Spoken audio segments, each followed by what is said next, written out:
Okey, seterusnya kita tengok contoh bahan berasid dan beralkali. Kita boleh nampak kat sini. Kalau tadi saya ada tu, saya ada sentuh tentang pH kan, nilai pH kan. Okey, tengok pH ni daripada 0 sampai 14. 0 sampai 14 kalau kamu tengok 0 sampai 7 tu adalah kawasan asid. 7 sampai 14 adalah kawasan alkali. Okey, yang 7 tu apa dia? Yang 7 tu neutral. Dia bukan asid, dia bukan alkali, tapi dia neutral neutral. Okey, kita tengok bahan-bahan berasid daripada pH 0 sampai 7 tu, kita tengok contoh-contoh bahan berasid. Asid pelambang, bateri kereta. Dia asid sangat kuat Kemudian cuka, nilai pH-nya 2. Okey, minuman berkarbonat, pH-nya 3. Jus tomato, pH-nya 4.1 hingga 4.8. Susu, pH 6.3 sampai 8.5 lah. Susu Okey, yang neutral, air suling, air biasa. Air suling, pH-nya 7. Okey, air suling dia bukan apa maksudnya, dia bukan alkali, dia bukan asid, dia neutral Kemudian putih telur. Putih telur pH-nya 7 sampai 9. Ubat gigi pun alkali ubat gigi alkali. Sebab apa dia tak pahit ubat gigi tu? Sebab dah tambah perisa kan. Sebab tadi kita belajar yang yang alkali rasanya pahit, tapi kenapa ubat gigi pahit? Kalau ubat gigi pahit susah lah orang nak berus gigi kan, tak best. Dia akan tambah perisa lah dalam tu, strawberry ke apa-apa macam-macam untuk produk yang bagus lah. Kemudian sabun pH 11. Okey, kemudian peluntur klorin, Clorox, pH 13. Okey, itu antara contoh-contoh lah. Ini semua terdapat dalam rumah kita Asid alkalin ni memang kita gunakan seharian kita. Asid alkalin lah, tapi dalam keadaan yang selamat lah. Okey. Okey, seterusnya jenis penunjuk. Jenis penunjuk. Seperti saya katakan tadi, dalam makmal, asid alkalin ni tidak berwarna.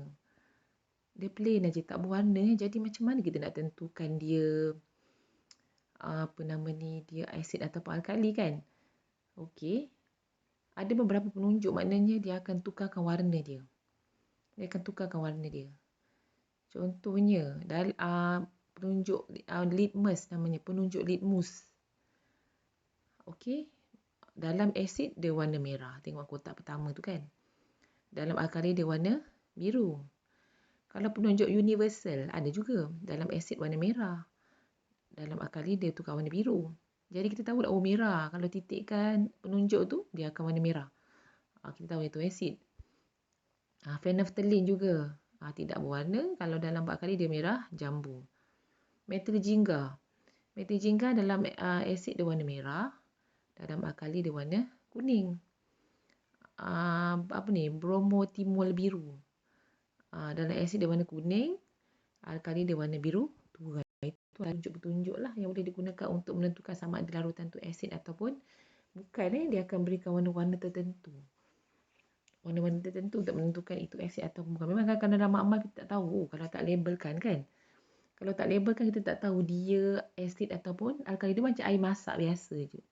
Okey, takkan kita nak rasa kan. Masam ke tak masam, tak boleh lah macam tu. Sebab bahan kimia ni sangat berbahaya. Okey, jadi kita gunakan penunjuk. Dia akan berikan warna-warna tertentu. Kita tahu. Kalau merah, itu asid. Kuning, asid. Biru, itu alkali dan sebagainya. Okey. Ini antara ni lah. Ini apa orang kata? Ini antara contoh-contoh dia. Contoh-contoh bahan yang boleh digunakan untuk ni lah. Selain daripada penunjuk tadi tu, boleh juga gunakan ni carta warna piawai. Sebab asid, kalau tengok carta warna biasanya asid ni warna dia merah. Warna yang panas-panas. Asid ni warna yang panas-panas. Kalau yang alkali ni warna yang sejuk-sejuk ni kan. Sebab asid pun dalam badan kita kan tak bagus sangat kan. Kalau banyak sangat kan kita rasa panas. Mungkin badan kita panas, perut kita panas kalau makan benda yang berasid. Jadi kalau carta warnanya, biasanya kalau nanti kita tunjukkan carta warna dia. Asid ni biasa dia warna merah-merah. Kalau yang alkali tadi dia warna yang soft macam biru, biru-biru, purple lah. Itu dah warna untuk alkali lah. Yang ni paling mudah lah meter pH ni. Kita ambil meter pH ni kita celup aja. Kita masukkan dalam larutan kita nak uji tu asid ataupun alkali, dia akan berikan Dia akan berikan bacaan. Kita dah belajar kan sebelum ni, kalau dia memberikan bacaan 1 sampai 6 contohnya. So kita boleh tahu itu adalah larutan asid. Kalau dia beri bacaan 8 sampai 14, contohnya 11. So kita tahu, kita dah belajar. Kalau pH 11, itu adalah alkali. Faham ini terus saja. Ini lagi mudah lah. Terus dia berikan bacaan Okey, kekuatan asid. Kekuatan asid. Sekejap saya nak tunjukkan warna tadi.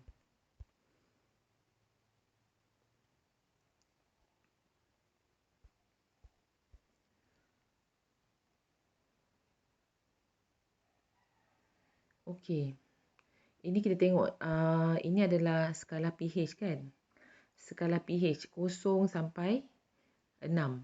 Skala pH untuk asid kita tak tengok semua. Kita sampai 14 kan, tapi ni saya cut sikit.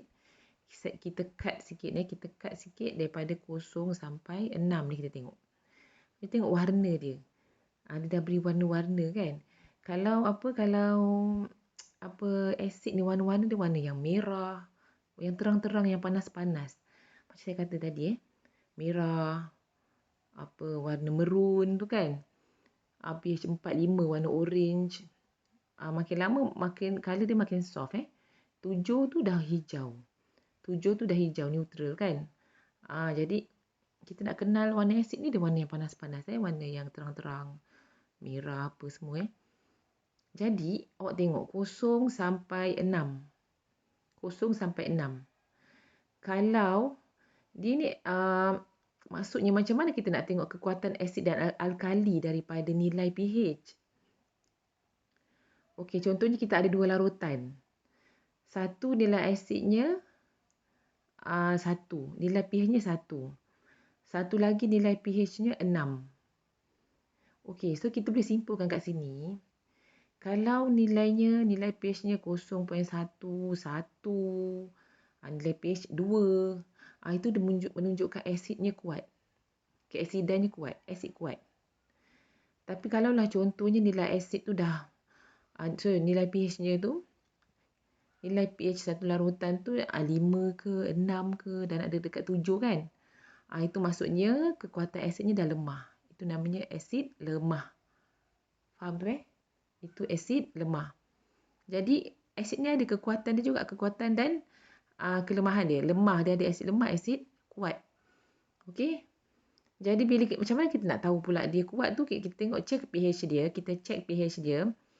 Dia menunjukkan bacaan 1 ataupun 2, itu menunjukkan dia asid kuat. Kalau kita check dia 6 contohnya, itu asid tu dah lemah. Sifat keasidannya dah berkurangan. Faham Okey. Okey, ini pula alkali. Tengok warna-warna alkali, warna-warna yang dah lembut, warna hijau, hijau tua, warna biru, warna ungu. Itu alkali. Itu maknanya alkali lebih bagus sikit lah.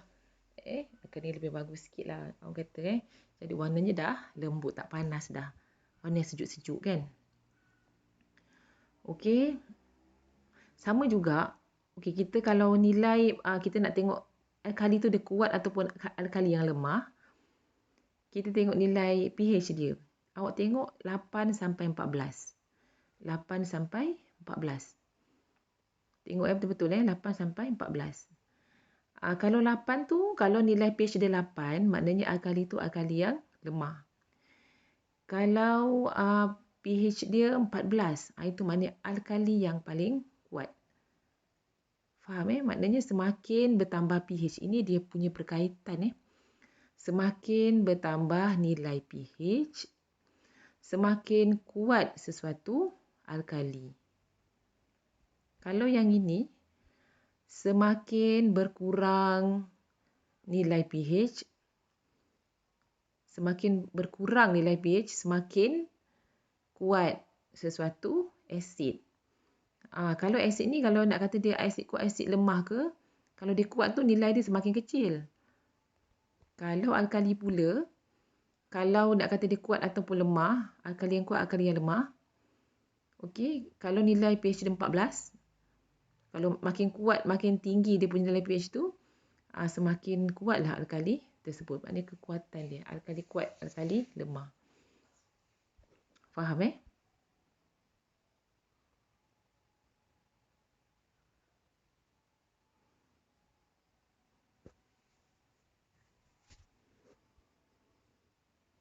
Okey, ni kegunaan asid dalam kehidupan harian. Contoh asid hidroklorik menanggalkan karat dari permukaan logam sebelum penyaduran.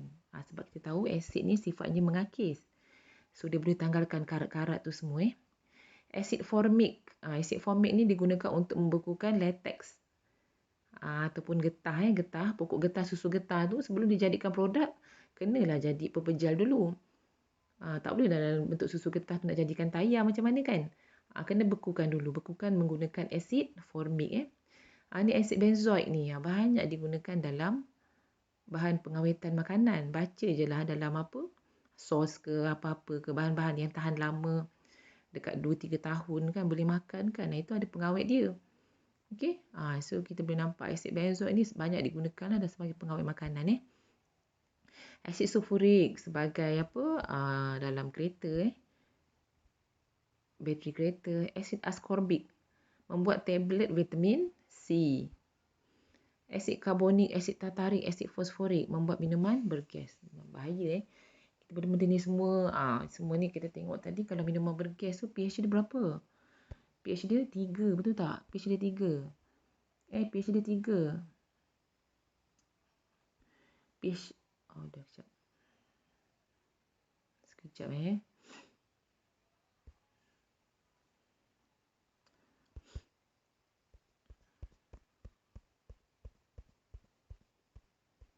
Okey, pH dia 3 kan. Kalau kita tengok asid karbonik tadi pH 3. pH 3 ni asid yang kuat tu. Jadi bangun pagi kan. Bangun pagi terus minum air gas, memanglah teruklah awak punya perut. Dalam perut kita pun memang berasid ni. Perut kita memang ada asid sendiri kan, betul tak? Kita dah belajar dulu bab penghadaman. Memang perut kita ni ada asid. Asid hidroklorik tapi asid hidroklorik ni untuk bantu penghadaman, betul tak? Dia nak membunuh bakteria-bakteria yang ada dalam makanan kan. Jadi campur pula asid daripada bahan-bahan makanan kamu ni yang penuh dengan asid. Sekarang bahan-bahan makanan-makanan yang proses ni memang ada asid dia lah. Lagi-lagi lah air air bikarbonat ni, air Coke ke, air Fanta ke, air macam-macam lah. Air gas. Memang banyak asid dia tu. Jadi masuk dalam perut, lagi berasid lah perut kamu. Itu yang boleh kena masalah penghadaman, gastrik dan sebagainya. Okey. Bulan puasa contohnya. Bulan puasa seharian tak makan kan. Tiba-tiba kita berbuka puasa dengan air gas. Memang perut kamu akan meragam lah perut. Kesian perut tu. Dah berasid. Dah ada asid sendiri. Lepas tu masukkan lagi asid ni. Makanan berasid lagi. Lagi menyakitkan lah. Sampai-sampai ada gastrik, dia tahu macam mana seksanya gastrik kan. Okey, alkali pula. Kegunaan alkali pula. Apa dia? Okey. Tengok sabun. Pembuatan sabun. Untuk apa kita punya ni? Mandi semua. Kalsium hidroksida. Membuat simen, mortar, kaca dan mengurangkan keaksidan tanah. Okey, tanah yang dah berasid. Tanah ni kalau kita nak tanam tanaman, kita kena check dulu sama ada dia berasid ke ataupun beralkali. Sangat berasid. Kalau sangat berasid tu tak baik untuk, tidak bagus untuk untuk ni lah. Tumbuh-tumbuhan pun susah nak hidup Jadi petani-petani buat tanah yang terlalu berasid tu dia akan tambahkan alkali. Itu namanya proses peneutralan kita tambah sikit alkali untuk meneutralkan supaya kurang keasidannya. Supaya tanah tadi boleh digunakan untuk apa orang kata bertucuk tanam lah. Amonia ni digunakan untuk membuat baja. Ini semua contoh-contoh alkali. Magnesium hidroksida untuk buat ubat gigi. Magnesium hidroksida. Soda kaustik. Dia digunakan dalam ejen pembersihan ataupun pencuci ketuhar. Satu lagi bateri alkali. Kalium hidroksida sebagai elektrolit. Bateri boleh dicas mudah seperti bateri alkali. Ni contoh-contoh alkali dalam kehidupan harian kita. Okey.